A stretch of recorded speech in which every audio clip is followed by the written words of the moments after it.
saya dan Ustadz Azim kalau tidak salah, Ustadz Idris ya, kami menghadap kepimpinan untuk Ya.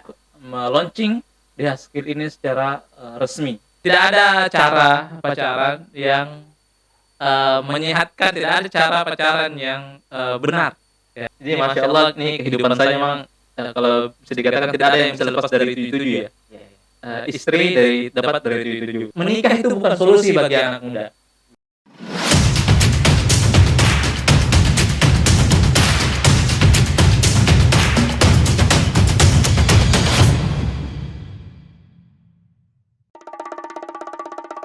Cek cek cek Bilala Podcast. Assalamualaikum warahmatullahi wabarakatuh. Waalaikumsalam warahmatullahi wabarakatuh. Ya, teman-teman, malam ini kita bersama narasumber yang sangat istimewa, alumni dari Pondok Pesantren Darul Hufat. Terus melanjutkan pendidikan di Lembaga Pengetahuan Islam dan Arab. Betul ya, Ustaz? Ya, benar sekali, Bang Ya. Daus. Dan nantilah kita tanya-tanya tentang kegiatan dan kesibukan beliau. Kita sambut Ustadz Ridwan Hakim LC. Assalamualaikum warahmatullahi wabarakatuh, Bang Apa Daus. kabar, Ustaz? Alhamdulillah sehat. Bang Senang Daus sekali. sehat? Sehat, Ustaz. Bahagia selalu ya? Ya, Alhamdulillah. fisik sehat tapi mental agak kurang. Oh, harus dua-duanya seimbang, Bang Daus. Keluarga sehat, Ustaz ya? Alhamdulillah sehat. Keluarga sekarang berada di mana, Ustaz? Keluarga sekarang ada di Sulawesi, sekarang kita ada di Jakarta, jadi saya sekarang dalam keadaan terpisah dengan keluarga. Ya. Tapi insya Allah terpisah secara fisik, namun secara hati selalu bersatu. Ya, baik. Oke. Kalau Bang Daus, keluarga di mana? Alhamdulillah di Sulawesi. Oh, alhamdulillah. Sehat ya? Keluarga apa ini, Ustaz? Ya keluarga apa saja, bisa istri juga atau belum, ibu. Ustaz. Oh belum. Oh, masya Allah. Semoga cepat. Amin. Amin. Ya, Amin. mari kita aminkan, saudara-saudara. Amin. Ustadz Ridwan LC, seorang alumni Pondok Pesantren Darul Hufat. Tahun berapa, Ustadz? Tahun 2008 selesai alumni di Pondok Tercinta Darul Hufat. Alhamdulillah. Masuk dari Masuk dari SD 2002. Oh, 2002. Jadi 2002 selesai 2008 6 tahun. Kemudian Sekarang mengabdi 2 tahun. Jadi keluar meninggalkan Pondok Pesantren Tercinta 2010. 2010 berarti 12 tahun sudah keluar. Sudah 12 tahun yang lalu. Karena 2021 sekarang. Iya. Sekarang 2021 kalau ditayangkan di 2021 ini. Allah alam, nanti kita tanya di chat di kolom komentar ya, apakah sekarang 2021 atau 2022. Pastinya. Ustadz, di Pondok Pesantren antum dikenal sebagai pencetus DH Skill. Kalau boleh tahu bisa diceritakan Ustadz, sejarah DH Skill, tahun berapa berdirinya, terus motivasinya apa? Iya, jadi DH Skill sebenarnya dicetuskan oleh OSDA. Ini bukan saya sendiri ya, oleh OSDA secara keseluruhan, teman-teman. Ya. Dan kebetulan saya sendiri sebagai ketua OSDA saat itu bersama dengan Ustadz Idris ya. Bersama-sama saya Idris. Kemudian awalnya DH Skill ini bentuknya adalah majalah dinding. Dari organisasi santri Darul Hufat. Karena kita ingin mengembangkan skill santri-santri yang ada. Oh, itu sebuah program setiap Ahad sebelum launching ya, sebagai satu wadah ya. Itu hanya mading setiap minggu. Mading setiap minggu. Terus kita lihat sebelum pergantian tahun ajaran baru naik ke kelas 6, saya dan Ustadz Azim kalau tidak salah, Ustadz Idris ya, kami menghadap kepimpinan untuk meluncing di Haskell ini secara resmi, di launching dan diresmikan oleh Bapak Pimpinan. Sampai sekarang bisa dijadikan apa ya, Ustaz? Ada acara-acara gitu. Ya, alhamdulillah. Walaupun sebenarnya itu adalah momen tahunan, karena di Haskell itu harapannya awalnya adalah setiap tahun berjalan ya, kita mencari skill menulis dari santri, skill bikin puisi, bikin cerpen dari santri, dan itu puncaknya di Haskell kita berikan penghargaan award kepada santri-santri yang menunjukkan bakat skillnya yang terbaik di malam penganugerahan di Haskell. Terutama tentang penulisan, puisi. Nah, Bang Daus kan sendiri puitis sekali. Itu adalah bakat santri memang yang terpendam. Kita baca-baca puisinya Bang Daus itu loh, itu kan bakat santri. Nanti mungkin juga bisa dibaca oleh teman-teman. Nanti mungkin di akhir bisa berpuisi Bang Daus. Waduh, jangan Sat. Nah, itu dia skill sekarang berkelanjutan atau bagaimana saat kita kalau sebagai ini kan? Iya. Saya terakhir masuk 2000, walau alam sampai saat ini ya, tapi masuk 2018 atau 2019 saya masuk. Ya. Itu masih ada di skill ya. Tapi kan ada pandemi, saya 2 tahun sudah tidak menghadiri kesyukuran karena biasanya kan di skill ini kesyukuran, acara tasyakuran untuk pesantren Darul Hufat. Apa maksudnya kontribusi di sekarang ini saat untuk dia skill antum kan sebagai Iya, ininya, betul. pendirinya. Iya, jadi hampir sebenarnya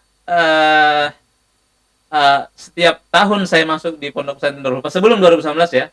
Saya mewajibkan diri sampai ibu itu sendiri mengatakan mewajibkan diri untuk datang. Saya mewajibkan diri untuk datang ya, tapi sebelum 2019 ya, sebelum pandemi. Ya, tapi sampai akhirnya ibu sendiri mengatakan kalau pulang pasti yang dipikirkan langsung kapan masuk 77, kapan masuk pesantren. Jadi saya pulang dan melihat bagaimana teman-teman santri yang ada di Deaskill ya sesekali mengumpulkan penanggung jawabnya langsung ya. Tapi mungkin ke depan ya, ini terima kasih Bang Daus sudah mengingatkan ya sebenarnya. Jadi ke depan semoga kita bisa lebih membersamai lagi dan melihat apa yang sudah, supaya tetap ikatan kita dengan pesantren Darul Hufat itu tetap ada. Ya. Masya Allah, mungkin Bang Daus bisa menemani saya nanti. Woi, banyak saat teman-teman di sini. Masya Allah. Jadi enggak mau ini? Hah? Jadi enggak mau? Mau. Maksudnya tim-tim kita. Iya, Masya Allah. Terima kasih ya. Sampai sekarang ini ya, masih aktif masih berkabar mungkin atau apa begitu. Susah kan di sana tidak ada HP. Ya. Oh iya ya. Kita untuk komunikasi sebagaimana kita ketahui ya kan, santri-santri tidak bisa menggunakan HP. Saya dulu waktu masih kuliah di Lipia ya, sempat terpikir bagaimana cara saya mengumpulkan kandidat kader santri-santri dengan cara saya bertelepon buat untuk bisa melanjutkan itu skill ya.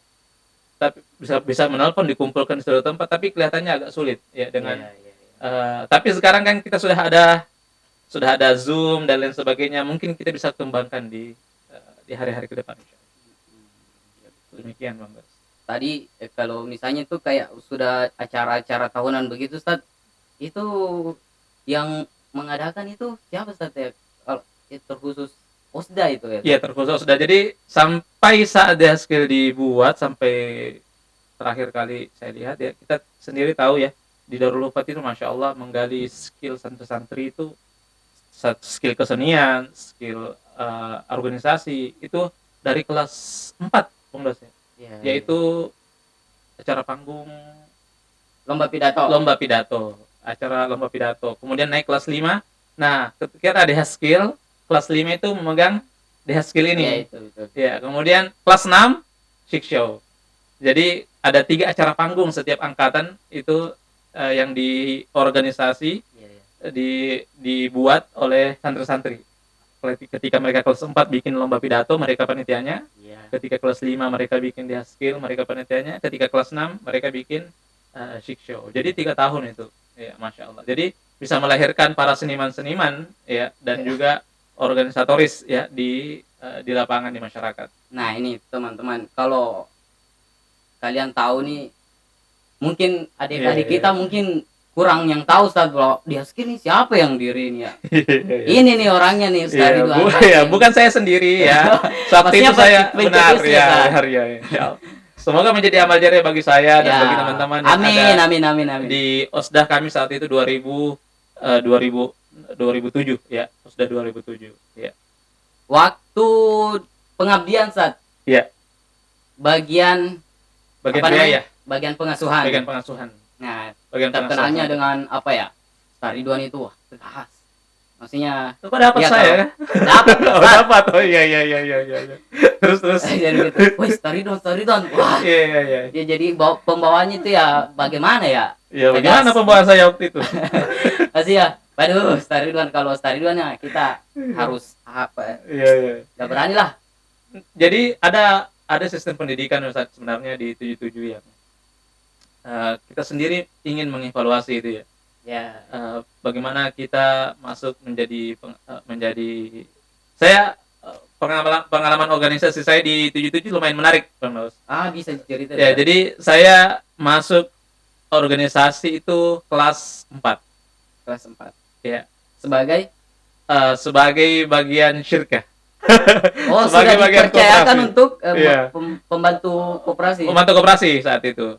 Karena saat itu jumlah kelas 5 yang diangkat menjadi OSDA itu jumlahnya banyak sekali, sampai yang tadinya mudabbir atau pengurus asrama santri tadinya dari kelas 4, Ya. sekarang tidak ada dari kelas 4. Ya, semuanya dari kelas 5. Jadi dari ketua OSDA sampai pengurus asrama santri Bersih kelas 5 itu kelas 5 semua. Nah, kecuali saya sendiri yang diangkat sebagai pengurus di bagian syirka. Ada menariknya di situ, Bang Dos. Ada pengalaman yang mungkin Apa itu, Ustaz? yang mungkin tidak ada yang merasakan pengalaman ini kecuali saya ya, dari semua santri itu. Mungkin ya Allah alam apa ada yang lainnya. Saya kan kelas 4 sudah pengurus. Ya. Nah, akhirnya yang mengurus OSDA, pengurus itu adalah riayah, adalah pengasuhan santri Ustadz kan. Ya. Nah, Ustadz ini membuat absen dari absen kelas 5. Absen kelas 5 dijadikan untuk mengabsen OSDA di masjid. Iya. Ya kan? Iya. Jadi otomatis nama saya di situ Ada. tidak ada nama saya di situ. Di absen kan dari kelas 5. Absen dari kelas diambil, dikopi, direaya, kemudian dijadikan absen masjid. Jadi nama saya di absen OSDA tidak ada. Kemudian di absen kelas 4, OSDA tidak memasukkan nama saya juga.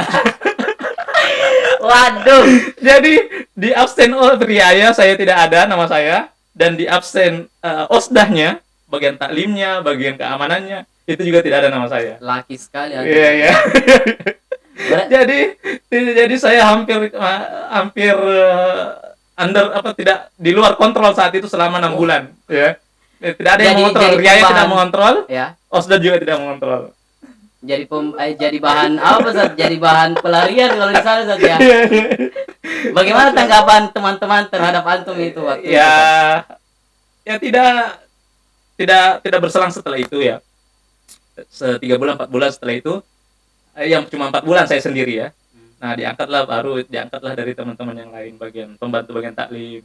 Jadi saya merasakan privilege ya sendiri itu. Iya, itu selama 4 bulan ya, pengalaman 4 bulan tidak ada yang pegang ya. Ke masjid tidak ada yang ketika ke masjid santri semua di absen, saya sendirian di dalam pondok sebagai santri tidak ada yang absen. Enak banget itu ya. Pengalaman pertama masuk organisasi. Kemudian pengalaman kedua ketika masuk PBR. Nah, ini adalah puncak dan juga trigger saya kemudian berkarir di organisasi Santri Darul Hufat. Karena di PBR itu kan pemilihan ketua. Betul. Pemilihan ketua. Yang pilih ketuanya kan teman-teman. Saya sedang tidak di pesantren saat itu. Saya lagi pulang izin, ada keluarga meninggal. Nah, kemudian pemilihan ketua. Pulang, saya sudah dikabarkan kamu dipilih sama teman-teman sebagai ketua PBR. Itu tahunya waktu kapan? Waktu di rumah apa sudah sampai di pondok? Tidak ada telepon, Bang Daus. Jadi kita sampai di pondok baru ditahu. Waduh. Tiba-tiba langsung jadi ketua PBR. jadi ketua PBR, kemudian setelah jadi ketua OSDA, kemudian setelah itu jadi ketua angkatan, ketua marhala juga. Sampai sekarang saya tuh. Sekarang ada ketua marhala, tapi ada juga ketua reuni. Ketua reuni ada Ustadz Ahmad Irfan. Kebetulan angkatan antum udah ini kan? Sudah reuni. Ya, tidak sama dengan angkatannya Ustadz Miyasir sampai sekarang belum reuni. Wow. Ya, nanti kita lihat reuninya, mungkin lebih sukses insya Allah. Iya. Setelah pengabdian, ada cerita antum memutuskan untuk langsung menikah. Gitu. Menikah. Iya. Kenapa cepat sekali menikah, Ustaz? Saya memutuskan menikah itu bukan setelah alumni, Ustaz Mas. Tapi bukan setelah keluar pengabdian, bukan. Kapan? Ketika saya masih mengabdi, tahun 2009 pengabdian pertama. Wah. Pengabdian pertama itu saya memutuskan untuk menikah, ya. Saksinya ada Ustaz Sidik, Ustaz Musawir, Ustaz Zulkifli, ya. Di pengabdian pertama itu, saya bincang-bincang sama teman-teman sudah mau nikah ini. Akhirnya datang bapaknya Ustaz Musawir yang bagian administrasi. Iya, tahu. Ya, tahu kan? Dari Bulukumba. Iya, Wah, dari kenapa Bulukumba. sebut. Nah, akhirnya bapaknya datang, kemudian kita ngobrol-ngobrol. Saya bilang, sudah mau nikah ini, Pak Ustaz. Oh iya, datang pesantren. Pesantren banyak santriwati. Bisa nikah, langsung dinikahkan. Canda enggak saya? Saya enggak canda, serius. Besoknya saya datang ke Bulukumba. Besoknya saya datang ke Bulukumba dengan Sang Sawir, dengan Sang Sidik. Kenapa bisa terpikir untuk ini saat Iya. apa motivasinya? Iya, motivasinya benar. Ya, jadi sebenarnya kan bacaan kita ketika santri itu kan bacaan yang mengarah ke motivasi diri. Dan kebetulan buku-buku motivasi santri yang ada saat itu buku-buku seperti bukunya Ustaz Salimah Fillah, ya. Kemudian ada buku-buku yang lain. Tambah lagi saat ketika kami kelas 5, kelas 6 itu buat novel-novel yang sekarang sudah banyak itu tapi dulu itu sangat jarang. Novel ayat-ayat cinta baru booming, ya. Novel ayat cinta baru booming. Nah, dan juga memang ketika itu berazam kan ya. Sudah merasakan namanya mau tertarik dengan lawan jenis. Iya. Di kelas 5, bukan kelas 5, di sejak di Nusa ya. Di Nusa itu apa itu, Kak? Ketika mau ujian persamaan Nama SMP. daerah, Sat? Nusa. MTS, Oh, Nusa. Nusa. Nah, di situ kan sudah bergaul dengan orang luar, ya. Nah, kita berpikir, kita membaca, kemudian berpikir dan melihat keadaan diri sendiri, ya. Sepertinya emang sudah harus nikah, ya. Waduh. Dan kemudian belajar untuk bertanggung jawab dan lain sebagainya. Akhirnya saya di 2009 itu saya melakukan itu, tapi qadarullah, ya, tidak jadi di 2009. Wah, menarik ini. Bagaimana? Kenapa bisa Kenapa tidak jadi? Karena ketika saya datang ke Bulukumba dan sudah mau menikah, ya, ibu dari Maros itu, Iya. ibu dalam keadaan hamil, ya, adik saya yang terakhir. 2009 dia dalam keadaan hamil, kemudian datang ke pondok. Dari Maros datang ke pondok naik motor karena mendengar saya mau menikah. Mendengar saya mau menikah. Jadi saya akhirnya di bulan Ramadan ini lagi puasa, siang-siang pula puasa, lagi hamil juga ibu waktu itu, ya, datang ke pondok, ya, akhirnya dinasihatin kan, bilang jangan dulu, kamu mau minta apa saja terserah, penting jangan dulu nikah. Sampai nangis ibu itu, pertama kali saya lihat juga ibu nangis, akhirnya udah. Nah, ibu bilang nanti setelah selesai pengabdianmu baru. Nah, saya pegang itu kata-kata kan, setelah selesai pengabdian. Pengabdian Ya, langsung harapannya ibu itu dia ngomong kayak gitu 1 tahun bakal dilupa kan? Iya, Ya, bakal dilupa. Kemudian setelah itu beralih ke yang lain lagi pikirannya kan. Tapi itu tidak saya hilangkan sampai akhirnya selesai pengabdian. Akhirnya ketemu dengan ya pengasuhan juga di Putri. Ya. Nah, ini yang mau saya tanyakan saat. Ya. Bagaimana rasanya maksudnya? Kenapa Bagaimana belum? cara Bagaimana rasanya apa? bukan Bagaimana rasanya apa? bagaimana apa ya rasa Iya. menikahi Seorang santriwati. Iya, betul saat. Iya. Maksud saya itu, tahu bagaimana cara menggunakan. Iya. Jadi sebelum ke situ Bang Daus ya. Jadi kita itu ditanya sama ibu saat itu. Kau kira setelah menikah semua permasalahan akan selesai, Ridwan? Ya. Justru setelah menikah itu akan banyak permasalahan-permasalahan yang akan muncul. Nah, saya walau alam jawaban saya ingat sekali waktu itu adalah jawaban saya justru itu yang saya cari. Ya. Karena dengan permasalahan hidup adanya tanggung jawab, di situ kita belajar. Kapan kita akan belajar kalau kemudian tidak sudah dari dini sudah berlepaskan diri, tidak mau tanggung jawab? Kapan kita akan belajar? Semakin dini kita belajar untuk bertanggung jawab, semakin cepat kita belajar. Ya, akhirnya itu yang membuat saya juga memotivasi saya untuk menikah saat itu. Pertanyaannya Bang Daus, bagaimana rasanya menikahi santriwati? Atau ada cita-cita menikahi santriwati? Bukan saat seangkatan terus Nggak sesama. seangkatan saya. Beda satu. Siapa bilang seangkatan? Oh, siapa yang bilang seangkatan? Oh iya. Tidak seangkatan. Gimana saat teman-teman Iya. jelaskan saat. Iya. Jadi tidak seangkatan, satu angkatan di bawah saya. Oh. Satu angkatan di bawah saya. Kenapa bisa Ya. bertemu saat maksudnya bagaimana prosesnya mengenal. Iya. Nanti kisahnya itu adalah yang singkat saja nih, versi singkat ya. Iya, versi singkat. Dulu. Versi singkat. Jadi ketika saya memaklumatkan kepada semua teman-teman bahwa saya enggak mau pacaran, ya. Saya mau nikah. Ya, saya mau nikah dengan orang yang mau nikah. Saya menyukai siapapun, saya boleh suka siapapun, tapi kalau dia tidak mau nikah tidak usah. Saya mau menyukai orang yang mau saya ajak nikah, gitu kan. Nah, akhirnya sudah terdengar lah di kalangan teman-teman dan ada seorang ustazah juga saat itu yang ingin menikah. Ya, akhirnya Ustaz Hizbullah saat itu yang membolehkan komunikasi. Ya, Ustaz Hizbullah sama-sama pengasuhan ya. Iya, betul. Sama-sama pengasuhan. Nah, Ustaz Hizbullah saat itu meminta ada ini ustazah yang mau nikah. Oh, dicomlangin gitu. Iya, dia juga ada PHB-nya juga di sana. Ya pokoknya begitulah ininya kisahnya. Akhirnya kita berkomunikasi menyatakan komitmen 6 bulan sebelum itu bulan Desember 2009 ya Januari 2010 ya mulai, dan akhirnya saya bertemu orang tua dia. Kemudian saya juga menyatakan, jadi saya menyatakan saya menikah ya, dan saya menikah karena ini. Bahkan saya berikan satu bukunya Salimah Fillah yang judulnya bercinta di jalan dakwah, mencintai di jalan dakwah ya, atau menikah di jalan dakwah. Kisah cinta para pejuang.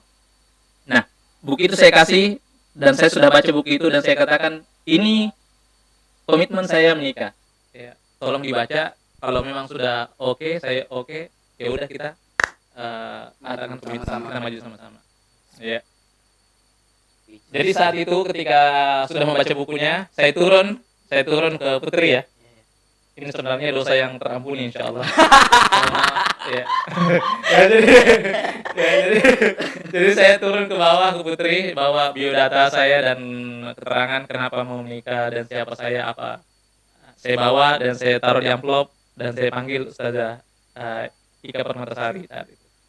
Terus saya katakan ini amplop, ini biodata diri saya, komitmen pernikahan saya. Ya, kalau memang Ustazah mau menikah, silahkan diambil dan dipelajari. Tapi kalau tidak, ya saya tarik kembali. Saya hitung sampai 10. Akhirnya diambil ya. Ya udah, berarti dia serius untuk mau menikah juga ya, dan akhirnya diambil dan saya bertemu dengan orang tuanya, orang tua bertemu dengan orang tua dia, dan alhamdulillah setelah lulus dari 77 selesai pengabdian, Agustus, September resepsi. Ya. September resepsi pernikahan, dan 10 hari setelah menikah masuk kuliah perdana di Libya. Wah. Jadi saya menikah 10 hari sebelum kuliah perdana di Libya. Betul. Idat ya, saat itu idat. Nah, saat ada tadi kata-kata saya nggak mau pacaran. Iya. Kenapa nggak mau pacaran saat itu? Iya. Satu sebagai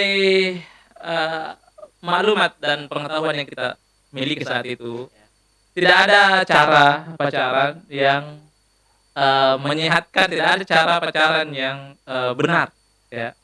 Semua rata-rata pacaran membawa kepada mudarat yang kita lihat saat itu ya.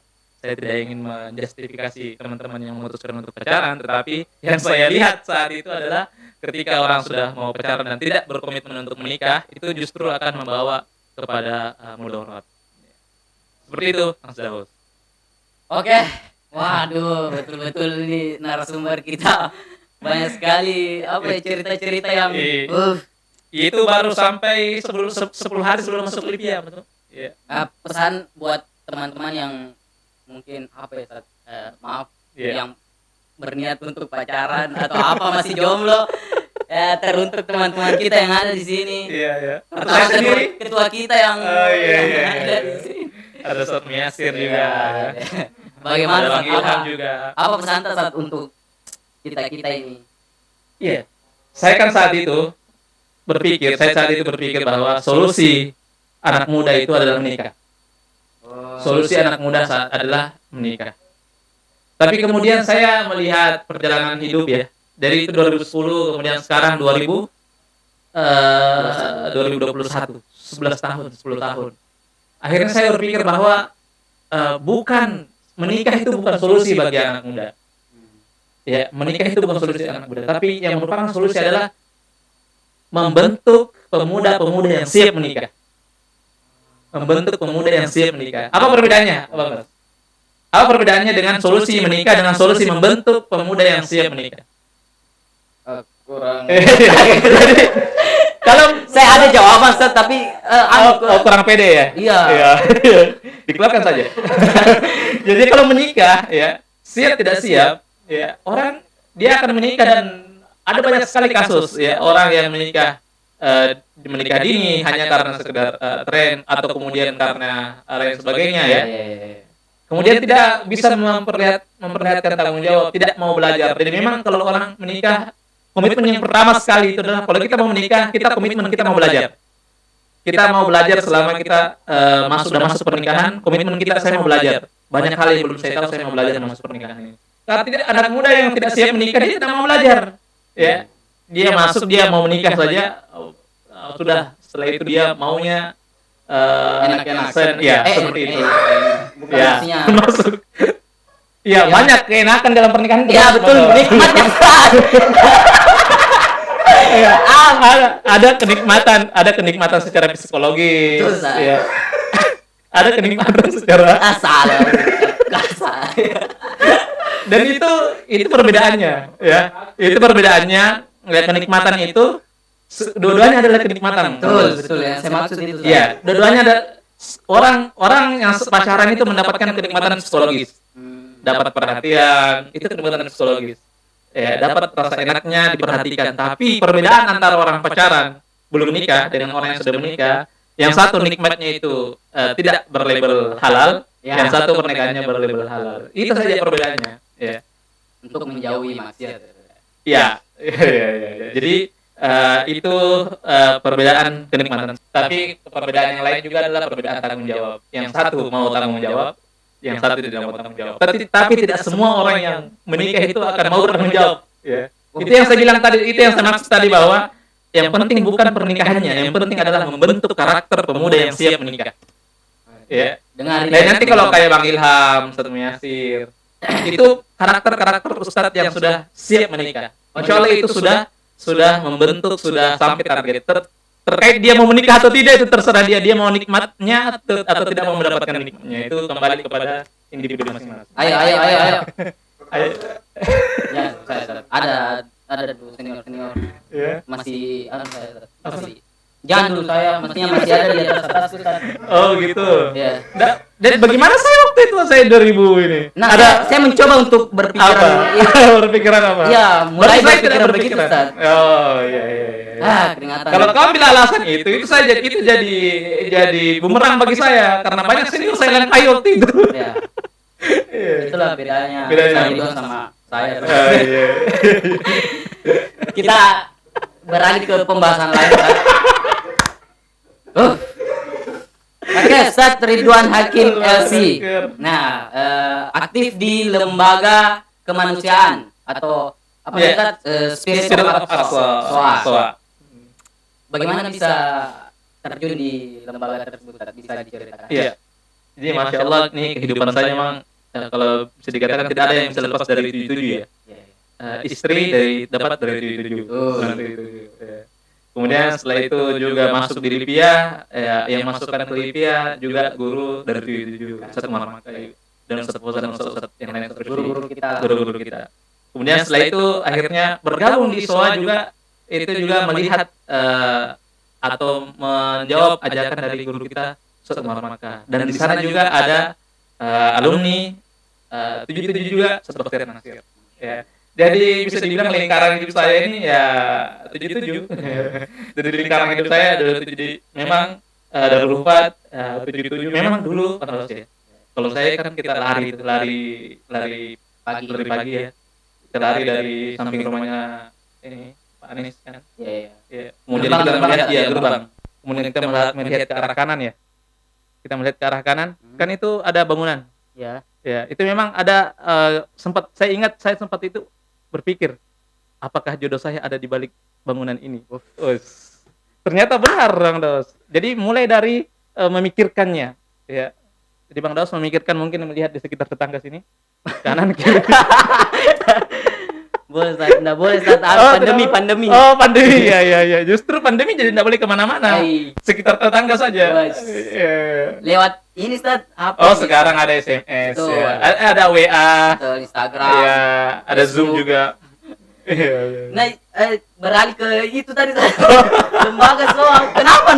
Kenapa pertanyaannya melenceng? Jawabannya melenceng. Tidak ada kaitannya, Bang Daus. Nah, akhirnya saya di SOA. Ya, di SOA itu masuk sekitar 2016, ya.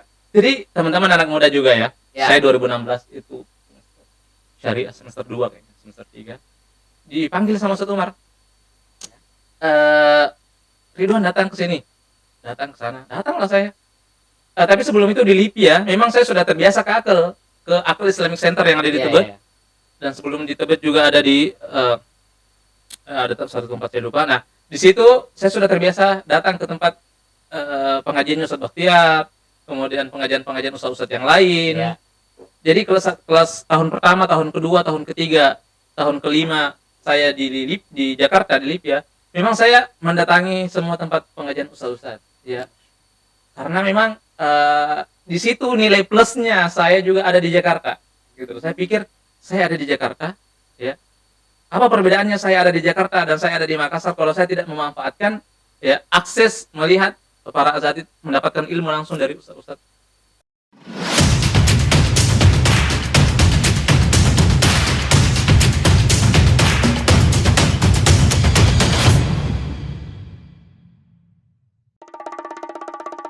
Saya melihat secara langsung kamera CCTV yang dipasang oleh Zionis Israel di sekitar Masjidil Aqsa.